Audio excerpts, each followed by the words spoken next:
میوانێکی مەژ پەرلەمانتویە هەیە ڕێزدار ئەرشەد تاها ڕاوێژکاری ئیدارەیە پەرلەمانتویە کوردستانی. کاک ئەرشەد دەم باش و سپاس بۆ ئامادەبوونەوە پشتی پەرلەمانتاران سووندا یاسایی خواری و هەنێک پەرلەمانتاران خواکاندید کری بوو دەستەیە سەرۆکاتیە پەرلەمانتویە. پشتی وێ چ لە پێش پەرلەمانتویەیە؟ زۆر سپاس هەموو کاتتان باش. ڕاستی وەکو جەناب تاماژ پێ کرد بەرگەی یەکەمی بەرنامەکاری ئەمڕۆ سوێن خواردنی پەرلەمانتارەکان بوو بە ڕسمی دەست بەکار بۆ خولی شەشەمی پەرلەمانی کوردستان. بەڵام بەرگەی دووەم لە بەرەوەی نیساب تەواو نەبوو 50 نەتواندرا دەنگ بدرێ لەسەر کاندیدەکانی سەرۆکایەتی پەرلەمان لەبەرەوەی هیچ لایەنێکی سیاسی 50 یەکی نییە بەتەنها. ئەگەر ڕێککەوتن لە نێوان لایەنە سیاسەکان نەکرێ هەندێک سەخت دەبێت کە سەرۆکایەتی پەرلەمان هەڵبژێردرێت. چاوەڕێی دەبین بزانین کەی لایەنەکان ڕێک دەکەون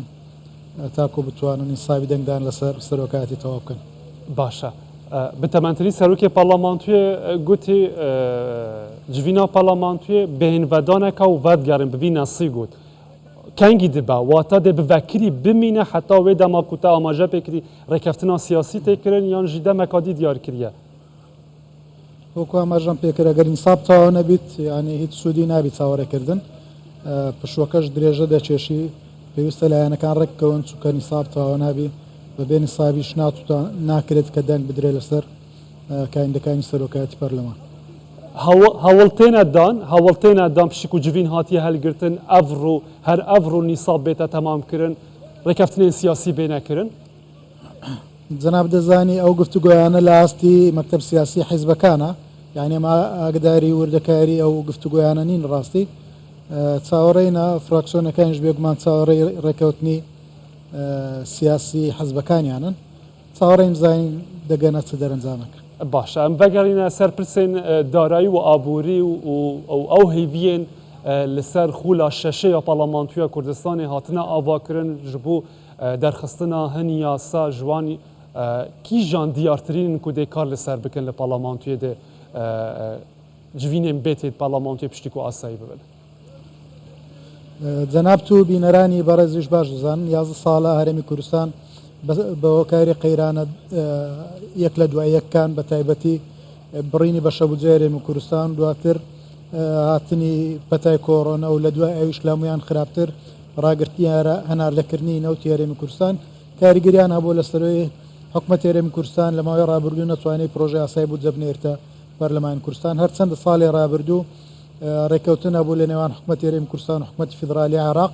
و بەشەبوجێ هەرێمی کوردستان جێگای کراوە لە پرۆژەی ئاسایی بوجە کە بۆ 3 ساڵ دانرا بوو 2023 و 24 و 25 بەڵام بە فعلی حکومەتی عێراقی پابەند نەبوو بە ناردنی بەشەبوجێ هەرێمی کوردستان و دیارە ئێستاش کە لە مانجی 12 تاکو ئێستا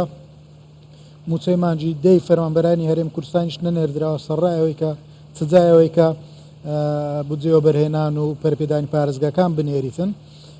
هیوادارم ئەو کێشانە چارەسەر بن بۆ ساڵی داهاتوو لە دەستپێکی کاری خولی شەشەمی پەرلەمانی کوردستان بتوانین کار لەسەر پرۆژە یاسایی بودجە بکەین بەبێ پرۆژە یاسایی بودجە حکومەتی هەرێمی کوردستان ناتوانێت گرنگی گەورە هەنگاوی گەورە و گرنگ باوێژێت چونکە هەموو سێکتەرە ئابوووریەکان کەرتی گشتی بن یان کەرتی تایبەت بن چاوەڕێنە پێشچاوڕوونیانە بی بەرنامە و ئەولەویاتی حکومەتی هەرێمی کوردستان لە کابینەی دەیەم چ دەبی کە ڕنگدانەوەی دەبیت لە پرۆژە یاسایی بودجە ئەوە دەکات سەقامگیریەک دەگەڕێتەوە بۆ هەرێمی کوردستان سەرڕاوێک کە بەشەکی ژمارە زۆری خەڵکی هەرێمی کوردستان موچەخۆرن لە کۆی زیاتر لە 6 ملیۆن 250,000 کەس موچەخۆرە ئەوانەی فەرمانبەرنیان خانشینن یان ئەوانەی شەیدان و ئەنفال و چینانەکە هاوکاری کۆمەڵایەتەکان دەیانگریتەوە لە بەرەوە موچە بە پلە یەکەم دواتریش بودجە و بەرهێنان دروستکردنەوەی پرۆژەکان کاریگەریان دەبێت لەسەر دروستبوونەوەی سەقامگیری و دووبارە بژانەوەی ئابووری لە هەرێمی کوردستان لەبەرەوە گرنگترین پرۆژە یاسا کە خولی شەشەمی پەرلەمانی کوردستان وەڕوا کابینێ دەیەمی حکومەتی هەرێمی کوردستان کاری لەسەر بکەن پرۆژە یاسایی بودجە دەبێگومان. باشە وێ دەمێ هیچ ئەگەرێک هەیە و حکوومەت وێ پرۆژە یاسایە بشینە بۆ پەرلەمانتویە بەریاک و پشتبەستنەکە مەزم بێ یا بەشە خوا بودجە خوا یەکلاکردنەوەێ لە ئالیە عێراقی بەگرێ بدەتن. جەناب دەزانی کە لەبەرەوەی نزیکەی ساڵێک و هەفتەش مانگە هەناردێ ئینەوت یاریمی کوردستان ڕاوەستە کەواتە داهات سەرەکی مانشتە ئەوەیە کە لە بودجێ عێراق بۆمان تەرخان دەکرێتن هەرچەندە پشت یاریمی کوردستان لە پرۆژە یاسای بودجەوە ئاماژەم پێکردجێکرایەوە بەڵام عێراق پابەند نەبوو بە تەواوی بە ناردنی بەشە بودجێ یاریمی کوردستان لەبەرەوە پێویستە و کێشانەی هەیە لە نێوان یاریمی کوردستان و حکوومەتی عێراق چارەسەر بکرێت تاکو حکوومەتی یاریمی کوردستان بتوانین پرۆژە یاسای خۆی بنێرتە پەرلەمان لە ساڵی ڕابردوو ئاماژەم پێکرد حکوومەتی یاریمی کوردستان پرۆژە یاسای ئامادە کرد و لە ئەنجومەنی وەزیران تەواو بوو بەڵام نەیانتوانی بینێرنە پەرلەمانی کوردستان لەبەرەوەی عێراق پابەند نەبوو بەناردنی دەکرێت سوود لەو پروژە هەرێمی کوردستان ببێ ئەو یاسا گرێ بدرێت بۆ ساڵانی داهاتووشکا کارشات هیوادارین ئێستا لە هەموارکردنەوەی پرۆژە یاسای بودجە ئەو کێشانە چارەسەروی بە تایبەتی ئەو فەقەڕەی لە مادەی 12 پێوەستە بە تێچووی بەرەمێنانی نەوت یاریمی کوردستان کێشەکە چارەسەر بکات و نەوت یاریمی کوردستان وەکو بڕیار لێدرایە بچێتەوە ناوبۆڕیەکان و هەناردە بکرێتەوە دووبارە ئەوە ڕنگدانەوەی دەبێ ئەم لەسەر داهاتی عێراق و ئەم لەسەر ئەوەی کە عێراقش پابەندی بە ناردنی بەشە بودجە یاریمی کوردستان لەبەرەوە هەموارکردنەوەی بودجە و چارەسەرکردنی کێشەی تێچوونی نەوت یاریمی کوردستان وا دەکات کە هەرێمی کوردستان بتوانێت ئەو بەشە بودجە هەیە وەری بگرێتن ئەوەش بێگومان ڕنگدانەوەی دەبێت لە سەر حکوومەتی یاریمی کوردستان بتوانین موچەکانی لە کات خۆی بدات پرۆژەکانی دووبارە وەگەر بخاتەوە واروها پرۆژە یاسای بودجەش بنێرتە پەرلەمان دووبارە هەنگاوێکی نیە دوای 11 ساڵ هەرێمی کوردستان بتوانین سەقامگیریەک بۆ ئابووری کوردستان بجێڕێتەوە کاک ئەرشاد بۆ دروستکردنی ئەو سەقامگیریە پشت گرێدانێکی گەورە هەیە بە چارەسەرکردنی ئەو تێبین و کێشانەی لە نێوان هەردوو حکوومەتدایە کە وەک جەنابتان باستان کرد هێشتا ئەو کێشانە بەشێکیان زاڵن و یەکێک لە هوکارەکانی ئەوەیە کە پروژە یاسای بودجە نەگەیشتە پەرلەمان خۆلی نوێی پەرلەمان دەتوانێت بە شێوەیەک و چۆن هاوکار بێ بوو چارەسەرکردنی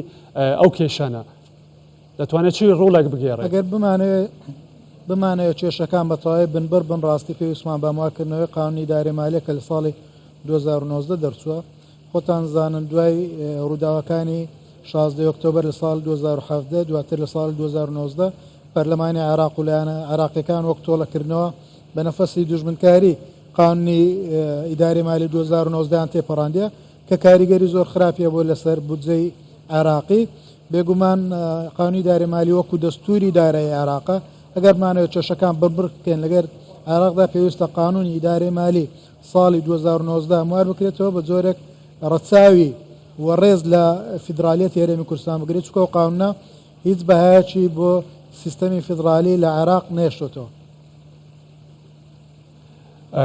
کاک ئەرشەدەگەز بەگەر مافناف پەرلەمانتویێدا ئەو پەرلەمانتارên ئەڤروسون دا یاسایی خواردن و 97 پەرلەمانتار بوون بەشێکا وان ئاگادارن و چەند ئەون و پسپوریە وان یا دارایی و ئابووری بیتن ئەو پرسیارە نامەوێت من وەڵامی دەمەوە چکە هەموو کاندە بە ڕێزانێ دەرچون بە خولی شەشەی پەرلەمانی کوردستان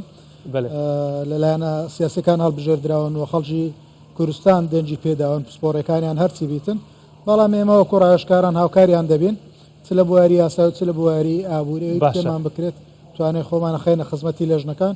هەتا ئەگەر شارەزاش نەبن ئێمە هاوکارە بین بۆی مەرجە ئەو ئەندامانەی کە دەبێت ببن بە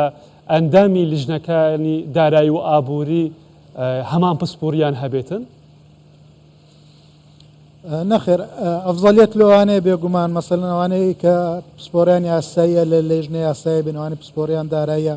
لە لێژنەی دارایی بنەوانی لە کەرتی نەوت و غاز لە لێژنەی سامان سوشتەکان بن ئەوانی لە بەشە پزیشکیەکانن لە لێژنەی تەندروستی بن بەڵام ئەگەر نەبیتن خۆ یاسای پەرلەمانی هیچ مەرجەکیدان نایە لەسەر پەرلەمانتارەکان پسپۆرێکی دیاری کرایوە نەبی لێژنەکان پڕ دەکرێتەوە بە حەزی خۆیان بە دەرەجێ بە یەکەم جار لەسەر ئەساسی پسپۆڕی دووەم جار بە گوێری حەز و ئارەزوو بەرکەوتەی فراکسیۆنەکانن لە لێژنە زۆر بە جۆرەکان بەڵێ پرسێکی دیکە کاک ئەرشەد کە پرسێکی گرنگە چاوی خەڵک لەسرە پرسی موچەیە چارەسەرکردنی کێشەکانی موچەیە پەرلەمان خۆلی داهاتووی پەرلەمان یان ئەم خۆلەکە دەستی بە کەوبناوەکانی ئەمڕۆی کردووە لە یەکەم کۆبوونەوەکانی دەتوانێت چه ڕۆڵێک بگێڕێ بۆ چارەسەرکردنی یەکجاری پرسی موچە لەگەڵ بەغدا جەنابتەزانی کە پەرلەمانتارانی کوردستان وێنەری گەلی کوردستان و بە پاڵپشتیان بە حکوومەتی هەرێمی کوردستان لە کابینێ دێم و هاوکاریکردنی ڕۆڵ لە جێرێت لە دروستکردنی و بەهێزکردنەوەی پەیوەندی لەگەڵ حکوومەتی فدرالی عراق تاکو بتوانین بە شەبوجێ هەرێمی کوردستان دەرکەن چکە جەنابتەزانی نەوتی هەرێمی کوردستان ئێستا ڕاگیراوە کەنارلەش دەکرێتەوە ڕێکەوتن کراوە کە لە ڕێگای سۆمۆ بێ کەواتە داهاتی سەرەکی هەرێمی کوردستان لە ساڵی داهاتوو لە 4 ساڵی داهاتوو بە شەبوجێ عراق دەبیتن کە تەرخان دەکرێت بۆ هەرێمی کوردستان لەبەرەوە چاکردنەوە و نێشتنی و بربەستانی لە بەردەم نارنی بە شەبوجێ هەرێمی کوردستانە ڕۆڵی گرنگیان دەبێت لە هەرێمی کوردستان بتوانێت هەموو چای فەرمانبەران هەم بە شەبوجێی وەبەرهێنان و پەرپێدانی پارێزگاکان لە ڕێگای بە شەبوجێ خۆی لە عراق وەربگریت.